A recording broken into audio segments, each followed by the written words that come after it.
Yo, c'est HR, votre chroniqueur. Aujourd'hui, je vous fais mon retour sur le dernier film réalisé par Clint Eastwood, Le Juré numéro 2.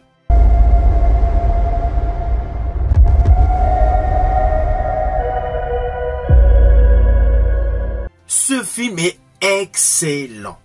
Officiellement, ce film marque la dernière réalisation de Clint Eastwood, qui a apparemment décidé de prendre sa retraite en tant que réalisateur, et justement, il ponctue sa carrière de réalisateur avec un chef-d'œuvre. Selon moi, ce film est un chef-d'œuvre. Avant d'aller plus loin, n'oubliez pas, si vous n'êtes pas abonné, pensez à le faire, pensez à la petite cloche pour les notifs. Let's go! Alors cela fait plusieurs semaines que nous sommes au courant du pitch de base de ce film. J'avais d'ailleurs, au moment de la sortie de la première bande-annonce, effectué un point info, un point breaking news sur ma chaîne YouTube. Et justement, son pitch était totalement fou. Nous avons un personnage, Justin Kemp, qui est choisi pour être membre d'un jury, et au fur et à mesure que se développe la présentation de l'affaire, il s'aperçoit qu'en fait, l'homme qui est face à lui est innocent, et que le réel meurtrier n'est autre que lui-même. Ah oui, naturellement, lui, il n'a pas du tout le souvenir d'avoir tué, mais c'est au fur et à mesure que nous avançons dans l'histoire, il réalise petit à petit qu'en fait, ce n'était pas un cerf qu'il avait percuté, mais bel et bien une femme. Alors tout cela était visible dans la bande-annonce. De ce fait, on peut se poser la question, qu'est-ce qu'il va y avoir d'innovant dans le film? Car les grandes lignes scénaristiques sont dévoilées dans la bande-annonce et dans tous les teasers autour de ce film, Le Juré numéro 2. Eh bien, sachez justement que ce film tient en haleine du début jusqu'à la fin. La réalisation est impeccable. Je rajouterai que ce film se décompose en deux parties distinctes.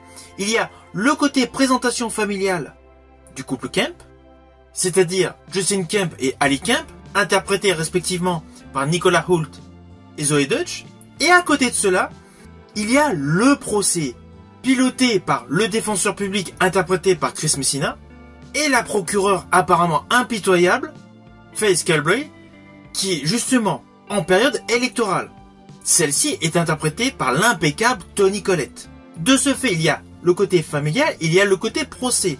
Je rajouterai même qu'au cœur de la partie procès, on a une partie qui se dégage et qui prend un bon tiers du film, entrecoupé évidemment de certaines scènes choc, principalement concentrée sur la délibération des membres du jury.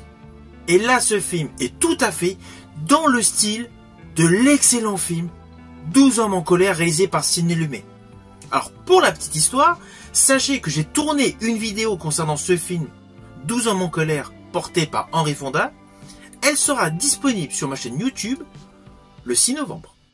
Ainsi, dans cette partie de délibération, nous retrouvons toutes les joutes verbales, le style scénaristique, le style de dialogue qu'il y avait jadis dans le film de Lumet.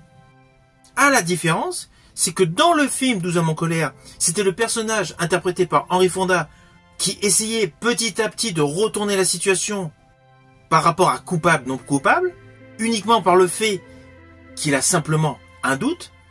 Là, dans ce film, c'est l'acteur Nicolas Hoult qui interprète le juré numéro 2 qui essaye, par des joutes verbales, de faire basculer le verdict dans le sens qu'il souhaite.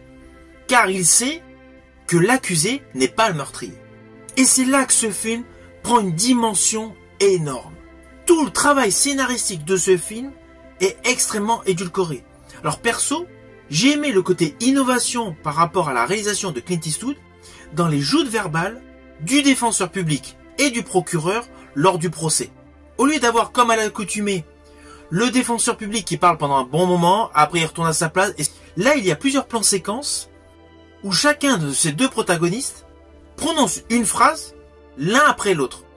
De ce fait, cela rend l'effet beaucoup plus dynamique et surtout une concentration plus intense au cœur de l'histoire. Cette réalisation de Clint Eastwood est concrètement axée sur deux thèmes principaux, la morale et le sociétal. Alors certes, c'est avec la patte de Clint Eastwood, c'est avec le style Clint Eastwood, mais ces deux thèmes sont mis en exergue au cœur d'une histoire extrêmement passionnante, portée par une distribution de qualité. Alors on va pas se mentir, la performance de Nicolas Hoult dans ce film, elle est exceptionnelle. Il passe par divers états psychologiques véritablement visibles.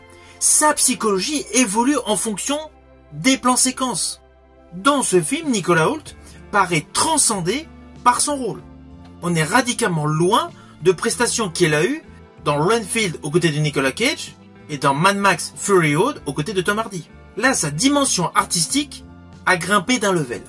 À ses côtés, nous retrouvons une distribution de qualité portée par Toni Collette. Toni Collette qui est toujours impeccable, quel que soit le registre. Souvent, je fais référence à sa filmographie dans mes vidéos, mais il ne faut pas oublier qu'à la télé, elle a joué dans pléthore de séries et téléfilms de qualité, dont une que j'ai particulièrement aimée, qui n'est autre que Otage.